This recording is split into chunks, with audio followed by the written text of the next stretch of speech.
ชนะใจตนเองฝึก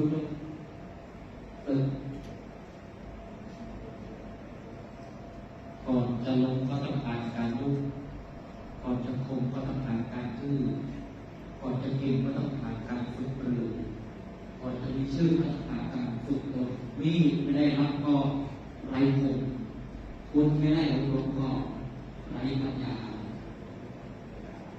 เราก็ต้องอบรมพัฒนาตัวเองว่าจะเป็นครูก็อบรมสอนก็อบรมพระก็อบรมเจ้าว่าก็อบรมเจ้าหน้าที่ก็อบรมอุปชาก็อบรมปัญญาที่เรียนอิริยาบถยืนนาทีหลับต้น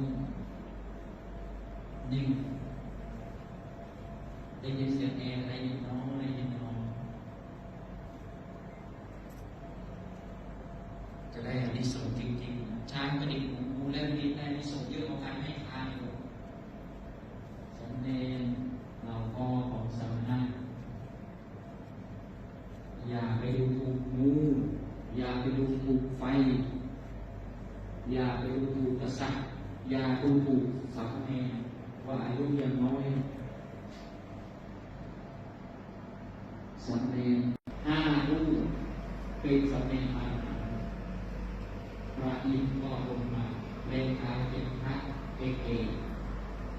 มากราบสามเณรทางก็ตกใจไม่พลาดเอกมาไหว้สามเณรพอสักพักพระอินทร์ก็แปลเป็นสีเขียวบอกเราคือเท้าสักกัดคือพระอินทร์นี่สามเณรอรหันต์